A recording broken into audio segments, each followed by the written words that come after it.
പിതാവിന്റെയും പുത്രന്റെയും പരിശുദ്ധാത്മാവിന്റെയും നാമത്തിൽ ആമേൻ. അമ്മേ പരിശുദ്ധ അമ്മേ, അമ്മേ പരിശുദ്ധ ദൈവമാതാവേ, കൃപാസനത്തിലൂടെ ഞങ്ങൾക്കും ഞങ്ങളുടെ ദേശത്തിനും അമ്മ മധ്യസ്ഥം തേടി തന്ന എല്ലാ അനുഗ്രഹങ്ങൾക്കും കൃപകൾക്കും ഞങ്ങളിപ്പോൾ ഹൃദയം നിറഞ്ഞ നന്ദി പറയുന്നു.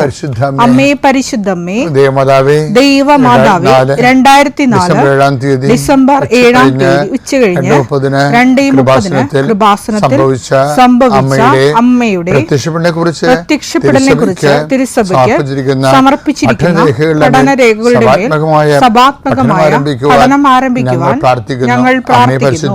അമ്മേ പരിശുദ്ധമേ, ഭൂസ്വർലോകങ്ങളുടെ രാജ്ഞിയായ അങ്ങേയ്ക്ക് ഭൗമസംരക്ഷണത്തിനായി പ്രപഞ്ചപ്രകൃതിയെ തന്നെ തിരുസഭ പ്രതിഷ്ഠിക്കുവാൻ ഈ പ്രത്യക്ഷീകരണം വഴി ഇടയാക്കണമേ. പരിശുദ്ധമേ, ജപമാല മാതാവേ, സകല പ്രാർത്ഥനയോടും ചേർത്ത് ഞങ്ങളിപ്പോൾ പ്രാർത്ഥിക്കുന്ന ഈ കുടുംബത്തിന്റെ പ്രത്യേക നിയോഗം മക്കളെ.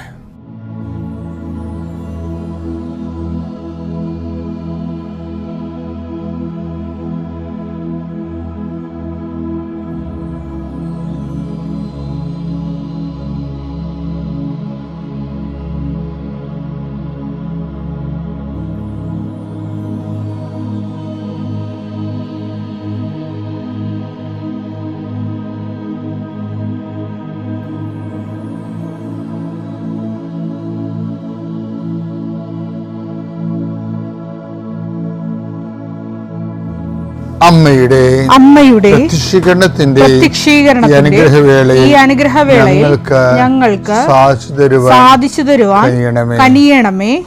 ആമേൻ. കർത്താവേ, ഈ പ്രഭാതത്തിൽ അങ്ങയുടെ നാമം വിളിച്ച് അപേക്ഷിക്കുന്നു.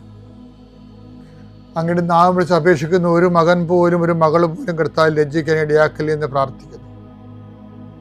കർത്താവേ, നിന്റെ തിരിച്ചുവരെ ഓർത്തുകൊണ്ട് പ്രാർത്ഥിക്കുന്നു. നിന്റെ തിരുവിലാല മുറിവിനെ ഞങ്ങൾ ഈ പ്രഭാതത്തിൽ കുമ്പിട്ട് ആരാധിച്ചുകൊണ്ട് പ്രാർത്ഥിക്കുന്നു.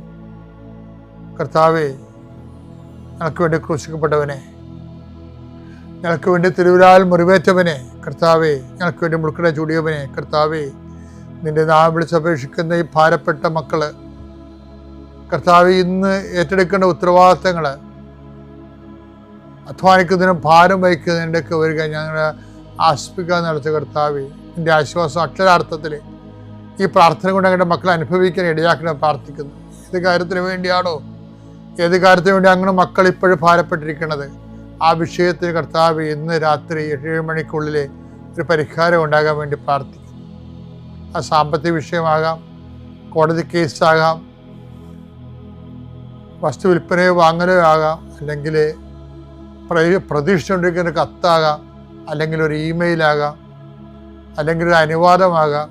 എന്താണ് ഈശോ തടഞ്ഞു നിർത്തിയിരിക്കുന്നത്? ആ തടസ്സമെല്ലാം 40 വർഷം ഞാൻ അർപ്പിച്ച കൃപാനയുടെ യോഗ്യതയാണ്. കൃപാസന അൾത്താരെ ജീവനോടെ പ്രത്യക്ഷപ്പെട്ട പരിശുദ്ധയുടെ മാധ്യസ്ഥത്തിൽ ഈശോ നാമത്തിൽ മാറിപ്പോകട്ടെ എന്ന് കൽപ്പിക്കുന്നു.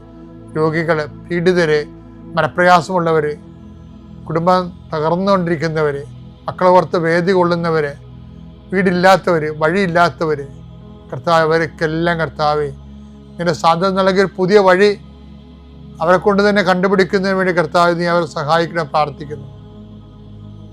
പീഡിതരെ, സാമ്പത്തിക ബാധ്യത വിഷമിക്കുന്നവരെ, കേസ് അകപ്പെട്ടിരിക്കുന്നവരെ, ഭീഷണിക്ക് വന്നിരിക്കുന്നവരെ,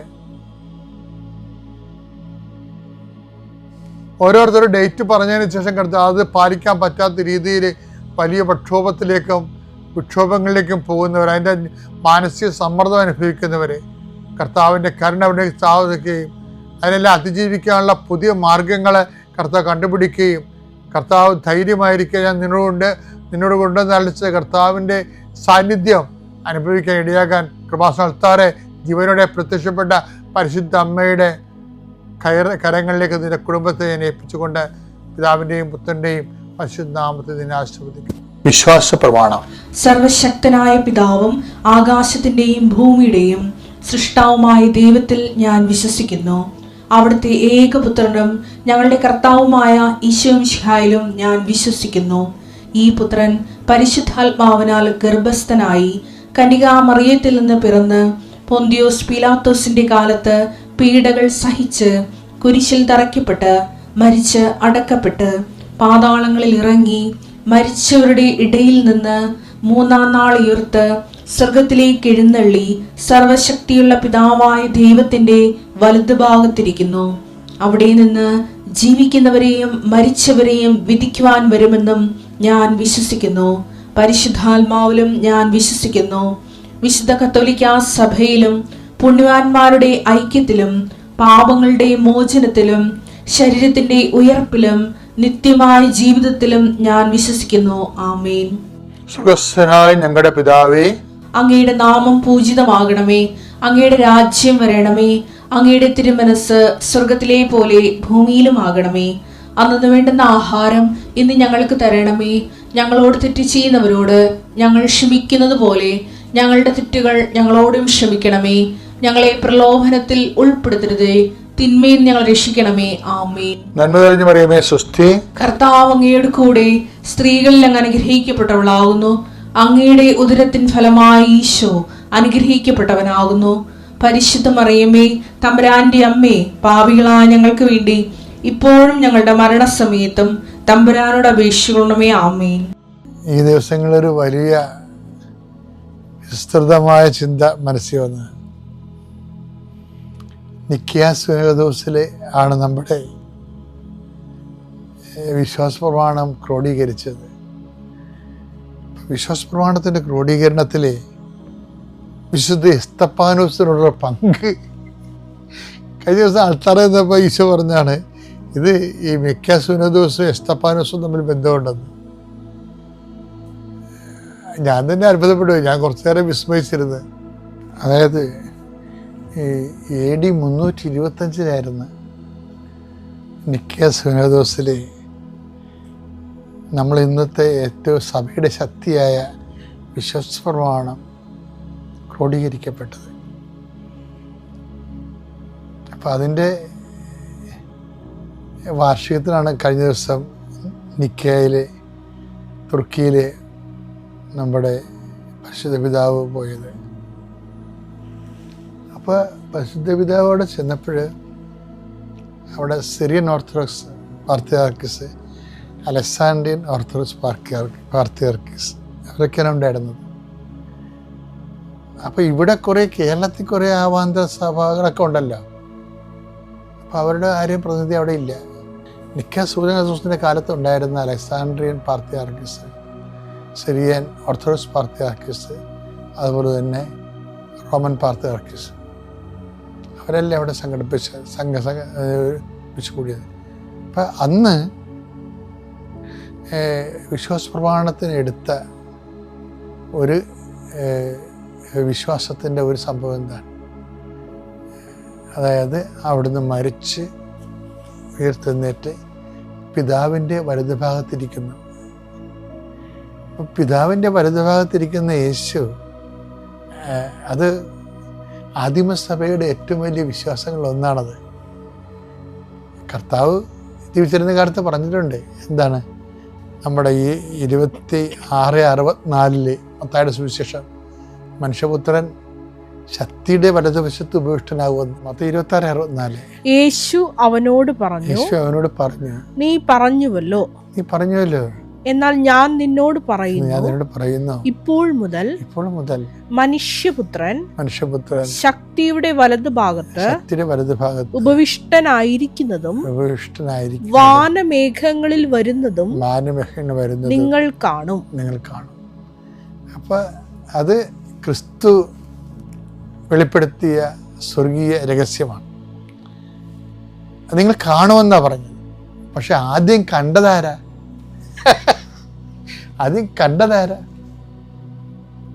പിതാവിൻ്റെ വലതുഭാഗത്ത്, ശക്തിയുടെ വലതുഭാഗത്ത് ഈശോ ഇരിക്കണ കണ്ടതാരാ? സ്റ്റീഫനാ. അപ്പോസ്തല പ്രവർത്തനങ്ങൾ 7:55. എന്നാൽ അവൻ പരിശുദ്ധാത്മാവിനാൽ നിറഞ്ഞ് സ്വർഗത്തിലേക്ക് നോക്കി ദൈവത്തിന്റെ മഹത്വം ദർശിച്ചു. ദൈവത്തിന്റെ വലതുഭാഗത്ത് യേശു നിൽക്കുന്നതും കണ്ടു. അപ്പൊ നിങ്ങൾ കാണുമെന്ന ഈശോ പറഞ്ഞത്. പക്ഷെ ആദ്യം കണ്ടതാരാ? എസ്തപ്പാനോസ്. എസ്തഫാനോസിൻ്റെ ആ കാഴ്ച ആദിമസഭയുടെ കാഴ്ചയാണ്.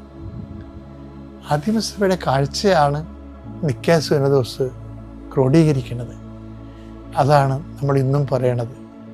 അതാ നിക്കായ സുനദോസിൻ്റെ ക്രോഡീകരണത്തിൽ എസ്തഫാനോസിൻ്റെ പങ്കെന്ന് പറയുന്നത് നിസ്സാര പങ്കല്ല ശരിക്കും പറഞ്ഞാൽ. പക്ഷെ കാണുമ്പോഴെപ്പോഴും ഓർക്കേണ്ടതാണ്, നമുക്കിത് കാണുന്നതിനൊരു കുഴപ്പമൊന്നുമില്ല. കർത്താവിൻ്റെ വചനത്തിന് വേണ്ടി സഹിക്കുന്നുവെന്ന് കർത്താവിന് മനസ്സിലായാൽ ആ സഹിക്കുന്ന സത്യസന്ധനായ വിശ്വാസി കാണേണ്ട സ്വർഗക്കാഴ്ച ദൈവം അവനെ കാണിക്കും. ഈ ഭൂമിയിൽ വെച്ച് തന്നെ സ്വർഗത്തിൻ്റെ കാഴ്ച കാണണം. അതാണ് വിശ്വാസം ഉയർത്തുന്ന വെല്ലുവിളി. ദൈവം നമ്മളെല്ലാവരും അനുഗ്രഹിക്കട്ടെ. പിതാവിൻ്റെയും പുത്രൻ്റെയും പരിശുദ്ധാത്മാവിൻ്റെയും. വർഷങ്ങളായിട്ട് ഞാൻ ഇറ്റലി എന്ന രാജ്യത്ത് ജോലി ചെയ്യുന്ന വ്യക്തിയായിരുന്നു. കുറേ കാലം ജോലി ചെയ്തതിന് ശേഷം പെട്ടെന്നായിരുന്നു എൻ്റെ അവിടുത്തെ ജോലി നഷ്ടപ്പെട്ടത്. പ്രതീക്ഷിക്കാത്ത സമയത്ത് ജോലി നഷ്ടപ്പെട്ടത് കൊണ്ടും ഒരുപാട് വലിയൊരു സാമ്പത്തിക കടബാധ്യത എനിക്കുണ്ടായിരുന്നു. പിന്നെ മക്കൾ 2 പേരും പഠിക്കുന്ന സാഹചര്യത്തിലും അവർക്ക് ജോലിയൊന്നും ഇല്ലാത്ത ഒരു സാഹചര്യത്തിലുമായിരുന്നു. ഇത്രയും സാഹചര്യത്തിൽ എൻ്റെ ജോലി പെട്ടെന്ന് നഷ്ടപ്പെട്ടപ്പോൾ ഞാൻ ആകെ തകർന്നു പോയി. ഇറ്റലി എന്ന രാജ്യത്ത് ഞാൻ ജോലി ചെയ്യുന്ന സമയത്ത് യൂട്യൂബിൽ കൂടെ മാതാവിൻ്റെ കൃപാസനം എന്ന പ്രാർത്ഥനാലയത്തെക്കുറിച്ച് കേട്ടിട്ടൊന്നുമല്ലാതെ എനിക്ക് അതിനെപ്പറ്റി ഒന്നും അറിയില്ലായിരുന്നു. ഉടമ്പടി പ്രാർത്ഥനയെക്കുറിച്ചും എനിക്ക് അറിയില്ലായിരുന്നു. പക്ഷേ ഈ തകർന്ന സാഹചര്യത്തിൽ ഞാൻ മാതാവിനോട് പ്രാർത്ഥിച്ചു. അവിടെ തണുപ്പ് രാജ്യമായതുകൊണ്ടും ഒത്തിരിയേറെ ഡ്രസ്സുകളും കംപ്ലീറ്റ് ഡ്രസ്സുകളും നമ്മൾക്ക് കൊണ്ടുപോകണം. അപ്പോൾ ഇത്രയും ലഗേജുകൾ കൊണ്ടുപോയി ആരുടെ വീട്ടിൽ വയ്ക്കാനോ പറ്റാത്ത സാഹചര്യമായിരുന്നു. ഞാൻ മാതാവിനോട് പ്രാർത്ഥിച്ചു, മാതാവേ, എൻ്റെ ഈ കെട്ടും കടക്കും കൊണ്ട് ഏതെങ്കിലും വീടുകളിൽ പോവാതെ നേരെ ജോലി സ്ഥലത്തേക്ക് പോകാവുന്ന വിധത്തിൽ നല്ലൊരു ജോലി എനിക്ക് ലഭിക്കുകയാണെങ്കിൽ, സുരക്ഷിതമായി താമസിക്കാനും നല്ല ശമ്പളമൊക്കെ ഉള്ള ഒരു ജോലി ലഭിക്കുകയാണെങ്കിൽ ഞാൻ മാതാവിനോട് ഇവിടെ വന്ന് സാക്ഷ്യപ്പെടുത്തിയാമെന്ന് പറഞ്ഞു. അത്ഭുതമെന്ന് പറയട്ടെ, പ്രാർത്ഥിച്ച് തീർന്നതിന് മുൻപ് തന്നെ ഉടനെ തന്നെ എനിക്ക് നല്ലൊരു ജോലി മറ്റൊരു സ്ഥലത്ത് കിട്ടിക്കൊണ്ടിരുന്ന അതിന് മുമ്പ് കിട്ടിക്കൊണ്ടിരുന്ന ശമ്പളത്തിനേക്കാളും ഇരട്ടി ശമ്പളമുള്ള നല്ലൊരു ജോലി കിട്ടുകയും ചെയ്ത് സമാധാനത്തിൽ താമസിക്കാനും സുരക്ഷിതമായി ജീവിക്കാനും പറ്റിയ സാഹചര്യത്തിലൂടെ മാതാവിൻ്റെ അനുഗ്രഹം കൊണ്ട് എനിക്ക് നേടിത്തന്നു. കൂടാതെ എൻ്റെ മക്കൾ 2 പേരും വിദേശത്തേക്ക് പോകാനും അവർക്ക് അവിടെ ജോലി കിട്ടാനും നല്ല ജോലി കിട്ടുവാനും സാധിച്ചു. ഇതെല്ലാം മാതാവിൻ്റെ അനുഗ്രഹമെന്ന് വിശ്വസിച്ചുകൊണ്ട് യേശുവേ നന്ദി, യേശുവേ സ്തോത്രം. എൻ്റെ പേര് സിൻസി ജേക്കബ്. ഞാൻ മുണ്ടംവേലിൽ നിന്ന് വരുന്നു. 2018 ഒക്ടോബറിലാണ് ഞാൻ ആദ്യമായിട്ട് ഇവിടെ വന്ന് ഉടമ്പടി എടുക്കുന്നത്. ഞങ്ങൾക്കൊരു വീട് വയ്ക്കുന്നതിന് വേണ്ടിയായിരുന്നു ഞാൻ ആദ്യം നിയോഗമായി വെച്ചത്. അതിൻ്റെ ഫലമായിട്ട് 2 നില ഭവനം നൽകി മാതാവ് അനുഗ്രഹിച്ചു. അതേപോലെ മുകളിലത്തെ നില റെൻറ്റിന് കൊടുക്കാനും സാധിച്ചു. എൻ്റെ ഹസ്ബൻഡ് വിദേശത്താണ് ജോലി ചെയ്യുന്നത്. അപ്പോൾ അദ്ദേഹത്തിൻ്റെ ശമ്പള വർധനവിന് വേണ്ടി ഞാൻ നിയോഗം വെച്ച് പ്രാർത്ഥിച്ചു. അത് മാതാവ് സാധിച്ചു തന്നു. അതുപോലെ വീട് പണിയുടെ ആവശ്യമായ ലോൺ വേഗം പാസ്സാവുന്നതിന് വേണ്ടി നിയോഗം വെച്ച് പ്രാർത്ഥിച്ചു. അത് മാതാവ് സാധിച്ചു തന്നു. ഈ നവംബർ 23-ാം തീയതി ഹസ്ബൻഡിൻ്റെ ഒപ്പം വിദേശത്തേക്ക് വിസിറ്റിംഗ് വിസയിൽ ഞാനും മക്കളും കൂടി പോയായിരുന്നു. അപ്പോൾ ഫെബ്രുവരി 1 വരെയായിരുന്നു വിസയുടെ വാലിഡിറ്റി ഉണ്ടായിരുന്നത്. ഞങ്ങൾ ജാനുവരി 27-ാം തീയതി പോരുന്നതിന് മുൻപായിട്ട് RT-PCR ടെസ്റ്റ് ചെയ്തപ്പോഴേക്കും എൻ്റെത് പോസിറ്റീവും കുട്ടികൾക്ക് നെഗറ്റീവുമായി. ആദ്യം വിസ എക്സ്റ്റെൻഡ് ചെയ്യാൻ ശ്രമിച്ചിട്ടൊന്നും നടന്നില്ല. പിന്നെ ഞാൻ കാശുരൂപമായിട്ട് എൻ്റെ ഹസ്ബൻഡ് ഇമിഗ്രേഷൻ ഓഫീസിലൊക്കെ പോയി. അവിടെ ചെന്ന് കഴിഞ്ഞപ്പോഴേക്കും വിസ എക്സ്റ്റെൻഡ് ചെയ്തു. അതോടൊപ്പം തന്നെ 1-ാം തീയതിക്ക് മുമ്പേ നാട്ടിലേക്ക് പോരണമെന്നുള്ളൊരാഗ്രഹമുള്ളതുകൊണ്ട് ഞാൻ മാതാവിനോട് എൻ്റെ റിസൾട്ട് എങ്ങനെയുള്ള അനുസരിച്ച് ഞാൻ പ്രാർത്ഥിച്ചു. അതിൻ്റെ ഫലമായിട്ട് അവിടുത്തെ നിയമം അനുസരിച്ചാണെങ്കിൽ 7 ദിവസം കഴിഞ്ഞതിന് ശേഷം മാത്രമേ വീണ്ടും ടെസ്റ്റ് ചെയ്യാൻ സാധിക്കുകയുള്ളായിരുന്നു. എൻ്റെ ഹസ്ബൻഡിൻ്റെ ഒരു സുഹൃത്ത് വഴിയായിട്ട് വീണ്ടും 2 ദിവസത്തിനുള്ളിൽ തന്നെ വീണ്ടും ടെസ്റ്റ് ചെയ്യുകയും അങ്ങനെ നെഗറ്റീവ് റിസൾട്ട് കിട്ടി. ഞാനും മക്കളുമായിട്ട് നാട്ടിലേക്ക് തിരിച്ചു വരാനുള്ള കൃപ മാതാവ് നൽകി അനുഗ്രഹിച്ചു. ചെറുതും വലുതുമായ ഒരുപാട് അനുഗ്രഹങ്ങൾ അമ്മ എൻ്റെ ജീവിതത്തിൽ നടന്നിട്ടുണ്ട്. എല്ലാ അനുഗ്രഹങ്ങൾക്കും അമ്മയ്ക്കും തിരുക്കുമാരനും 1000 നന്ദി പറഞ്ഞോളൂ. എൻ്റെ പേര് സാലിമ. ഞാൻ വാലാച്ചിറയിൽ നിന്നും വരുന്നു. 2020 എൻ്റെ ഇളയ മകൻ സാഗർ കാനഡയ്ക്ക് പോകാനായിട്ട് പേപ്പർ വർക്കുകൾ ചെയ്യുമായിരുന്നു. അപ്പോൾ അവന് ബയോമെട്രിക്സിന് ഡേറ്റ് കിട്ടാൻ താമസിച്ചു. ആ സമയം ഓൺലൈനായിട്ട് ഉടമ്പടി എടുക്കാൻ സാധിക്കുമായിരുന്നു. അപ്പം മകൻ ഓൺലൈൻ ഉടമ്പടി എടുത്ത് മാതാവിനോട് പ്രാർത്ഥിച്ചതിൻ്റെ ഫലമായിട്ട് അവന് ബയോമെട്രിക്സിന് ഡേറ്റ് കിട്ടുകയും അവിടെ പോയി പഠിക്കുവാനും കോഴ്സ് കംപ്ലീറ്റ് ചെയ്യുവാനും നല്ല ജോലിയിൽ പ്രവേശിക്കുവാനും സാധിച്ചു. അതുപോലെ തന്നെ എനിക്ക് 2021 ജൂലൈ അവസാനം കോവിഡ് വന്ന് ഞാൻ സീരിയസ് ആയി കോട്ടയം മെഡിക്കൽ കോളേജിൽ ICUവിലായിരുന്നു. എൻ്റെ ഓക്സിജൻ ലെവൽ കുറഞ്ഞു, പ്രഷർ വളരെ താന്നുപോയി. 4 ദിവസമായിട്ടും എനിക്ക് യാതൊരു മാറ്റവും ഉണ്ടായില്ല. ഞാൻ സീരിയസ് ആയിക്കൊണ്ടിരുന്നു. ഡോക്ടേഴ്സ് എല്ലാം പറഞ്ഞു എനിക്കിനി രക്ഷ ഉണ്ടാകത്തില്ല, ഒത്തിരി സീരിയസ് ആണ്. എനിക്ക് പിന്നെ കാർഡിയോമയോപ്പതി എന്ന ഹാർട്ടിൻ്റെ അസുഖം ഉള്ളത് മൂലം ഞാൻ റെസ്റ്റിലായിരുന്നു. ആ സമയത്താണ് എനിക്ക് കോവിഡ് വന്നത്. അപ്പോഴതെൻ്റെ ശ്വാസകോശത്തെയും ഹൃദയത്തെയും ബാധിച്ചു. ശ്വാസകോശം വളരെ മോശമായിരുന്നു. ഒരു രക്ഷയും ഇല്ല എന്ന് ഡോക്ടേഴ്സ് പറഞ്ഞു. 4 ദിവസവും ഞാൻ പ്രാർത്ഥിച്ചു. അവസാനം മാതാവിനോട് പറഞ്ഞു, അമ്മയുടെ ഈശോയുടെ ഇഷ്ടം പോലെ ആകട്ടെ, മരണമാണെങ്കിലും അത് ഞാൻ സന്തോഷത്തോടെ സ്വീകരിക്കുന്നു. ഓരോ പ്രാവശ്യവും എൻ്റെ ഓക്സിജൻ ലെവൽ കുറയുമ്പോൾ കണ്ണിലിരുട്ട് കയറും, മരണവിപ്രാളമാണ്. ആ സമയം ഞാൻ അമ്മയോട് പറയും, അമ്മ എൻ്റെ ഹൃദയവും എൻ്റെ ശ്വാസകോശവും ഞാൻ അമ്മയുടെ കരങ്ങളിൽ ഏൽപ്പിക്കുന്നു, അവിടെ സുരക്ഷിതമായിരിക്കും എന്നെനിക്ക് ഉറപ്പുണ്ട്. അമ്മയുടെ സന്നിധിയിലേക്കായാലും തിരിച്ച് വീട്ടിലേക്കായാലും ദൈവമഹത്വത്തിനാകട്ടെ, തിരിച്ച് എൻ്റെ വീട്ടിൽ കടന്നു വരാൻ എനിക്ക് സാധിക്കുകയാണെങ്കിൽ ഞാൻ അമ്മയെയും ഈശോയെയും ലോകത്തിന് മുമ്പിൽ സാക്ഷ്യപ്പെടുത്തിക്കൊള്ളാമെന്ന്, കൃപാസനത്തിൽ വന്ന് സാക്ഷ്യപ്പെടുത്തിക്കൊള്ളാമെന്ന് പറഞ്ഞു. 4ാമത്തെ ദിവസമായപ്പോൾ എനിക്ക് കുറച്ച് വ്യത്യാസം വന്നു. പിന്നെ ഞാൻ കിടന്നിരുന്ന മെയിൻ ICUവിൽ എല്ലാ രോഗികളും തന്നെ വെൻറ്റിലേറ്ററിലായിരുന്നു. എനിക്ക് മാത്രമേ വെൻറ്റിലേറ്റർ ഇല്ലാതിരുന്നുള്ളൂ. എങ്കിലും 65% ഓക്സിജൻ സപ്പോർട്ടിലായിരുന്നു. അപ്പം ഡോക്ടേഴ്സ് പറഞ്ഞു സ്വല്പം ആശ്വാസമുണ്ട്, വെൻറ്റിലേറ്ററിൽ കിടക്കുന്ന രോഗികളുടെ ഇടയിൽ നിന്നും മാറ്റി മറ്റു വാർഡിലേക്ക് മാറ്റാമെന്ന് പറഞ്ഞു. അങ്ങനെ ഹൈ ഡിപ്പെൻഡൻറ്റ് യൂണിറ്റിൽ എല്ലാ മോണിറ്ററിങ്ങോടും കൂടി എന്നെ കിടത്തി. ഞാനവിടെ 3 ആഴ്ച കിടന്നു. ആ സമയമെല്ലാം എൻ്റെ ഓക്സിജൻ ലെവൽ കയറുന്നില്ലായിരുന്നു, പ്രഷറും കയറുന്നില്ലായിരുന്നു. അവരെനിക്ക് പ്രഷർ കൂടാനുള്ള മരുന്നും എല്ലാം തന്നു. ആ സമയം കോവിഡ് വാർഡായതുകൊണ്ട് സിസ്റ്റേഴ്സിൻ്റെ ഷോർട്ടേജ് ഉണ്ടായിരുന്നതുകൊണ്ട് എൻ്റെ ഭർത്താവിനെ എൻ്റെ കൂടെ നിർത്തുവാനായിട്ട് അവർ അനുവാദം തന്നു. ഭർത്താവ് കൂടെ ഉണ്ടായിരുന്നതുകൊണ്ട് മൊബൈൽ ഉപയോഗിക്കാൻ സാധിക്കുമായിരുന്നു. ഞാൻ മൊബൈലിൽ എല്ലാ ശുശ്രൂഷകളും എടുത്ത് കൂടിക്കൊണ്ടിരുന്നു. മാതാവിന് സമർപ്പിച്ച് പ്രാർത്ഥിച്ചു. 21 ദിവസത്തിന് ശേഷം ഞാൻ പൂർണ്ണ സൗഖ്യം പ്രാപിച്ചു വീട്ടിൽ വന്നു. കോവിഡിൻ്റെ സമയത്ത് എനിക്ക് തന്നിരുന്ന ചില ഇഞ്ചക്ഷൻസ് മൂലം എനിക്ക് ബ്ലഡ് ക്ലോട്ടാകാതിരിക്കാനുള്ള ഇഞ്ചക്ഷൻ അവർ തന്നു. അതിൻ്റെ കോംപ്ലിക്കേഷനായിട്ട് എൻ്റെ ലങ്സിൽ നിന്ന് ബ്ലീഡിങ് ഉണ്ടായി. എനിക്ക് വളരെയധികം വേദനയും ബുദ്ധിമുട്ടുമൊക്കെ ഉണ്ടായിരുന്നു, ശ്വാസം മുട്ടലുണ്ട്. അപ്പോൾ ഡോക്ടേഴ്സ് പറഞ്ഞു വീട്ടിൽ ഓക്സിജൻ സിലിണ്ടർ വെച്ച് ഓക്സിജൻ ഉപയോഗിക്കണമെന്ന് പറഞ്ഞു. ഡിസ്ചാർജായി വീട്ടിൽ വന്നു കഴിഞ്ഞു. മെഡിസിൻ്റെ കോംപ്ലിക്കേഷനായിട്ട് എൻ്റെ മസിൽസ് എല്ലാം ചുരുങ്ങിയിട്ട് എനിക്ക് എഴുന്നേക്കാനോ ഇരിക്കുവാനോ ഒന്നും സാധിക്കുമായിരുന്നില്ല.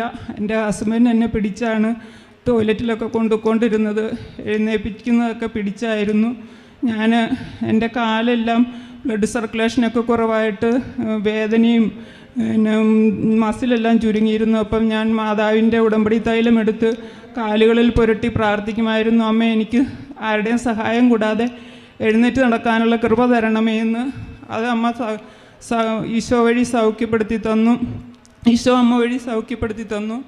അതുപോലെ തന്നെ കാലിൻ്റെ വേദന എനിക്ക് വലിയ വേദനയായിട്ട് രാത്രിയിലൊക്കെ ഞാൻ കരയുമായിരുന്നു. ഭർത്താവിനെ കൊണ്ട് എപ്പോഴും തിരുമിക്കുകയൊക്കെ ചെയ്യുമായിരുന്നു.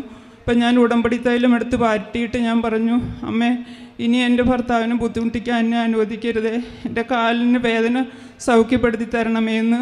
ആ അമ്മ ഈശോ അമ്മ വഴി സൗഖ്യപ്പെടുത്തി തന്നു. പിന്നെ എൻ്റെ മൂത്ത മകന് കാനഡയിലാണ്. 3 വർഷമായിരുന്നു അവൻ നാട്ടിൽ വന്നിട്ട്. 2 പ്രാവശ്യം ടിക്കറ്റ് എടുത്തിട്ടും കോവിഡിൻ്റെ പ്രശ്നം കാരണം ക്യാൻസൽ ചെയ്യേണ്ടി വന്നു. അത് കഴിഞ്ഞ് എമർജൻസി ടിക്കറ്റ് എടുത്ത് നാട്ടിൽ വന്നു. നാട്ടിൽ വന്നു കഴിഞ്ഞ് തിരിച്ചു പോകാൻ നേരം ടിക്കറ്റിന് ഭയങ്കര റേറ്റാണ്. 3 ദിവസമായിട്ടും റേറ്റ് കുറയുന്നില്ല. അപ്പോൾ ഭർത്താവ് പറഞ്ഞു 1,80,000 രൂപയിൽ നിൽക്കുകയാണെന്ന്.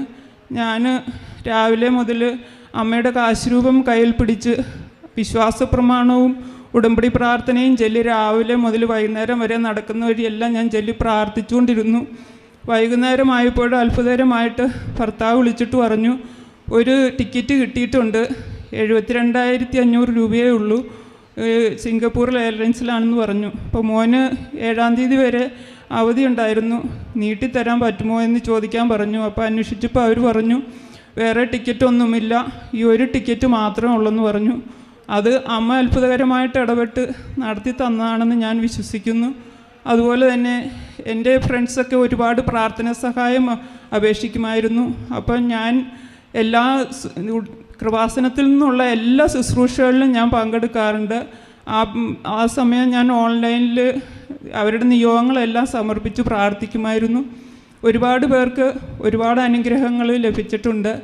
അതിനെല്ലാം അമ്മയ്ക്കും ഈശോയ്ക്കും നന്ദി പറയുന്നു. എനിക്ക് ആശുപത്രിയിലായിരുന്നപ്പോൾ എനിക്ക് വേണ്ടി ഒരുപാട് പേര് പ്രാർത്ഥിച്ചു. അവരെ എല്ലാം ഓർത്ത് ഞാൻ ദൈവത്തിന് നന്ദി പറയുന്നു. എൻ്റെ പേര് അനുജ, ഞാൻ വൈക്കത്തുനിന്ന് വരുന്നു.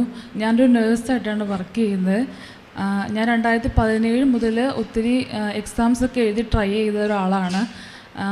IELTS-ഉം OET-യും കണക്കൂട്ടി പറയുവാണെങ്കിൽ ടോട്ടൽ 6 പ്രാവശ്യം OET-യും 2 പ്രാവശ്യം IELTS-ഉം എഴുതിയിട്ടുള്ള വ്യക്തിയാണ് ഞാൻ. അപ്പോൾ എപ്പോൾ എഴുതിയാലും ഞാൻ കോൺഫിഡൻ്റ് ആണെങ്കിൽ പോലും ഞാൻ ഉദ്ദേശിച്ച മാർക്ക് എനിക്ക് കിട്ടാറില്ല. അപ്പം എഴുതുന്നവർക്കറിയാം ഒരു OET-ക്ക് തന്നെ ഒത്തിരി ഫീ ആണ്, നമുക്ക് പഠിക്കാനും പ്ലസ് എക്സാം എഴുതാനൊക്കെ ഒത്തിരി ഫീ ആകും. അപ്പോൾ നമ്മുടെ കേരളത്തിൽ അല്ലെങ്കിൽ ഇന്ത്യ വർക്ക് ചെയ്യുന്ന നേഴ്സിനെ കുറിച്ചോളം അത്ര സാലറി ഒന്നും നമുക്ക് ഉണ്ടാവില്ല. അപ്പോൾ നമുക്ക് എക്സാമിന് കൊടുക്കാനുള്ള ഫീയും ഉണ്ടാവുള്ളൂ. അപ്പം ഞാൻ ഒത്തിരി പ്രാവശ്യം ട്രൈ ചെയ്തു, എനിക്ക് കിട്ടിയില്ല. അങ്ങനെ 2017, 2018, അങ്ങനെ 2019 അങ്ങനെ ഞാൻ ഫ്രീക്വൻ്റായിട്ട് ട്രൈ ചെയ്തുകൊണ്ടിരുന്നു. അപ്പോൾ ഞാൻ മുംബൈയിലാണ് വർക്ക് ചെയ്തുകൊണ്ടിരുന്നത്. അവിടെ വെച്ചാണ് എൻ്റെ ഒരു ഫ്രണ്ടാണ് എനിക്ക് കൃപാസനത്തിലെ അമ്മയുടെ പത്രം തന്നത്. അപ്പം ഞാൻ നാട്ടിൽ വിളിച്ച് എൻ്റെ മമ്മിയോട് പറഞ്ഞു എനിക്ക് വേണ്ടി ഉടുമ്പടി എടുക്കണമെന്ന്. അപ്പം മമ്മി ഓൾറെഡി ആലപ്പുഴയിലാണ് വർക്ക് ചെയ്യുന്നത്. അപ്പം മമ്മി അങ്ങനെ എൻ്റെ നിർബന്ധത്താൽ മമ്മിയും എൻ്റെ ആൻറ്റിയും കൂടെ ഇവിടെ വന്ന് ഉടമ്പടി എടുത്തു. എൻ്റെ ഈ നിയോഗമായിരുന്നു ഫസ്റ്റ് വെച്ചത്, എനിക്ക് എക്സാം പാസ്സാകണമെന്ന്. അതിൻ്റെ കൂടെ തന്നെ ബാക്കി 5 നിയോഗങ്ങളും വെച്ചിരുന്നു. എങ്കിലും എൻ്റെ ഈ നിയോഗം സഫലമാക്കാൻ വേണ്ടി കുറേ കാര്യങ്ങൾ അമ്മയ്ക്ക് എനിക്ക് വേണ്ടി ഒരുക്കി തരേണ്ടതുകൊണ്ട് തന്നെ അതിനൊത്തിരി കാലതാമസം ഉണ്ടായിരുന്നു. അപ്പോൾ എൻ്റെ മമ്മി 2010 പിന്നെയും ഉടമ്പടി പുതുക്കിക്കൊണ്ടിരുന്നു. എൻ്റെ ഒരു നിയോഗം ഒഴിച്ച് ബാക്കി എല്ലാ കാര്യങ്ങളും അമ്മ മാതാവ് വളരെ വൃത്തിയായിട്ട് വ്യക്തമായിട്ട് എനിക്ക് ചെയ്തു തന്നു. ഞാൻ എന്തോ ആഗ്രഹിച്ചത് അതിനപ്പുറം ഞങ്ങൾക്കൊരു വീട് പണിയണം എന്നുള്ള ഒരു ആഗ്രഹം ഉണ്ടായിരുന്നു. അത് ഞങ്ങൾ എഴുതി നടക്കുമെന്ന് പോലും അറിയാത്തൊരു കാര്യമായിരുന്നു. അത് വെച്ചു. എൻ്റെ വിവാഹക്കാരിയാണെങ്കിൽ പോലും ഞാൻ വർക്ക് ചെയ്യുവാണ് എങ്കിലും എനിക്ക് ഒരു നല്ലൊരു സാലറി ഒന്നുമില്ലായിരുന്നു. എങ്കിൽ പോലും എൻ്റെ അമ്മ മാതാവ് നല്ലൊരു വീട് ഞങ്ങൾക്ക് തന്നു. കടം പോലും ഇല്ലാതെ ഒരു നല്ലൊരു വീട് ഞങ്ങൾക്ക് തന്നു. അതുപോലെ തന്നെ അമ്മ തന്നെ വന്ന് കല്യാണം പോലെ തന്നെ എൻ്റെ വിവാഹം വളരെ ഭംഗിയായിട്ട് നടത്തുന്നു. എൻ്റെ വിവാഹം ഈ November 7th നിങ്ങൾക്ക് എല്ലാവർക്കും അറിയാം, ആ സമയത്ത് നല്ല മഴയുടെ പ്രശ്നമൊക്കെ ഉള്ള സമയമാണ്. ഒരു കുഴപ്പവും കൂടാതെ വിവാഹം നടത്തുന്നു. ഈ സമയങ്ങളിലൊന്നും ഞാൻ ഉടമ്പടി എടുത്തിട്ടില്ല. എൻ്റെ മമ്മിയായിരുന്നു എനിക്ക് വേണ്ടി പ്രാർത്ഥിച്ചത്. അങ്ങനെ ഞാൻ എക്സാം എഴുതിക്കൊണ്ടിരുന്നു. ഇടയ്ക്കൊക്കെ തന്നെ ഞാൻ January 8ാം തീയതി ഒരു ഡേറ്റ് എടുത്ത് എക്സാം എഴുതിയായിരുന്നു. അപ്പോൾ ഞാൻ ഉടമ്പടി എടുത്തിട്ടില്ല. എൻ്റെ മമ്മി എനിക്ക് വേണ്ടി പ്രാർത്ഥിച്ചുകൊണ്ടിരുന്നത്. അപ്പോൾ മാതാവിൻ്റെ കാശും എടുത്തുകൊണ്ട് തന്നെ ഞാൻ എക്സാമിന് പോയത്. ഞാൻ ഇതുവരെ എഴുതിയ 6 OET എക്സാമും 2 IELTS എക്സാം എഴുതിയിട്ടുണ്ട്. ഇതുവരെ എന്തൊക്കെ എക്സാം എഴുതിയോ ഏറ്റവും കൂടുതൽ ടഫായിട്ടുള്ള എക്സാം ആയിരുന്നു എനിക്കത്. ഞാൻ അതെൻ്റെ മമ്മിയോട് മാത്രമേ പറഞ്ഞിട്ടുള്ളൂ. എൻ്റെ ജീവിതപങ്കാളിയോട് പോലും ഞാൻ അത് പറഞ്ഞിരുന്നില്ല. വീട്ടിൽ വന്നപ്പോൾ നല്ല സുഖമാണ് ഞാൻ പറഞ്ഞത്. കാരണം എനിക്ക് നല്ല ടെൻഷൻ ഉണ്ടായിരുന്നു. പക്ഷേ ഞാൻ നല്ല പ്രാർത്ഥിച്ചു. അങ്ങനെ ഇരുന്നപ്പോഴാണ് എനിക്ക് കുടുംബം എടുക്കാൻ അധികം ആഗ്രഹം ഉണ്ടായിരുന്നു. പക്ഷേ ഒരിക്കലും അച്ഛൻ പറഞ്ഞ് കേട്ടിട്ടുണ്ട് ഒരു ഭവനത്തിൽ ഒരാൾ തന്നെ എടുക്കാൻ നോക്കിയാൽ മതിയെന്ന്. അപ്പോൾ വിവാഹം കഴിച്ചതിന് ശേഷം ഞാൻ ഇപ്പോൾ വേറൊരു ഭവനത്തിലാവുമ്പോൾ എനിക്ക് എടുക്കുന്നതിന് കുഴപ്പമില്ലല്ലോ. അങ്ങനെ ഞാൻ January 24 അമ്മയുടെ അടുത്ത് വന്ന് ഉടമ്പടി എടുത്തു. എൻ്റെ റിസൾട്ട് January 8 ഞാൻ എഴുതിൻ്റെ IELTS-ൻ്റെ എക്സാം റിസൾട്ട് January 27 വരുന്നതെന്ന് എനിക്ക് മെസ്സേജ് ഉണ്ടായിരുന്നു. അപ്പോൾ ഇൻ്റർനാഷണൽ എക്സാം ആയതുകൊണ്ട് ഒരിക്കലും ആ ഡേറ്റ് അവർ പ്രീപോണ്ടോ പോസ്റ്റ്പോണ്ടോ ചെയ്യില്ല, അന്ന് തന്നെ വരും. എങ്കിലും ഞാൻ 24ാം തീയതി ഇവിടെ വന്നു. ഞാൻ ഉടമ്പടി എടുത്തു. എനിക്ക് എന്തെല്ലാം സന്തോഷമായിരുന്നു. എക്സാമിൻ്റെ കാര്യം ഞാൻ അത് ഓർത്തേയില്ല. അങ്ങനെ ഞാൻ ഉടമ്പടി എടുത്തു, മാതാവിൻ്റെ പ്രദക്ഷിണം കഴിഞ്ഞു, കൗൺസിലിംഗ് കഴിഞ്ഞു. എനിക്കെൻ്റെ മാതാവിൻ്റെ കാശുരൂപം കൈ കിട്ടി. എനിക്ക് ഒത്തിരി സന്തോഷമായിരുന്നു. അപ്പോൾ ഞാൻ കാശുരൂപമായിട്ട് വന്ന് അമ്മയുടെ അടുത്ത് വന്ന് പ്രാർത്ഥിച്ചു. കാര്യം പറഞ്ഞ് ഞാൻ ഈ എക്സാമിൻ്റെ കാര്യം ഓർത്തില്ല, വേറെ കുറേ കാര്യം എനിക്ക് അമ്മയോട് പറയാനുണ്ടായിരുന്നു. പക്ഷെ ഞാൻ പ്രാർത്ഥിച്ചു കഴിഞ്ഞ് കണ്ണ് തുറക്കുമ്പോൾ എൻ്റെ ഫോണിൽ വന്ന മെസ്സേജ് എനിക്ക് കിട്ടാനുള്ള സ്കോർ കിട്ടിയെന്നുള്ളതായിരുന്നു. ആഴ്ച 27-ാം തീയതി പറഞ്ഞ റിസൾട്ടാണ്. പക്ഷേ എൻ്റെ അമ്മ എനിക്ക് അന്ന് തന്നെ സന്തോഷിക്കാനുള്ള വക തന്നു. അതെൻ്റെ ജീവിതത്തിലെ ഏറ്റവും വലിയ അത്ഭുതമാണ്. അതാണ് എനിക്ക് ഏറ്റവും കൂടുതൽ പറയാനുള്ളത്. കഴിഞ്ഞ 4 വർഷമായിട്ട് അമ്മയുടെ നാട്ടിൽ വന്ന് ഞാൻ പറയാനിരുന്ന ഒരു വലിയൊരു സാക്ഷിയാണ്. ഇന്ന് എനിക്ക് ഒത്തിരി സന്തോഷമുണ്ട് ഇതൊക്കെ പങ്കുവയ്ക്കാൻ പറ്റിയത്. അതിന് അമ്മ മാതാവിനെ ഒത്തിരി അതുകൂടാതെ കുറേ അനുഗ്രഹം എനിക്ക് തന്നിട്ടുണ്ട്. ഞാൻ കോവിഡ് ഡ്യൂട്ടി ചെയ്തായിരുന്നു ലാസ്റ്റ് 1 ഇയർ ആയിട്ട്. അപ്പോൾ ഗ്ലൗസൊക്കെ ഇട്ട് എൻ്റെ കൈ രണ്ടിലും ഫംഗൽ ഇൻഫെക്ഷൻ ഒത്തിരി ഉണ്ടായിരുന്നു.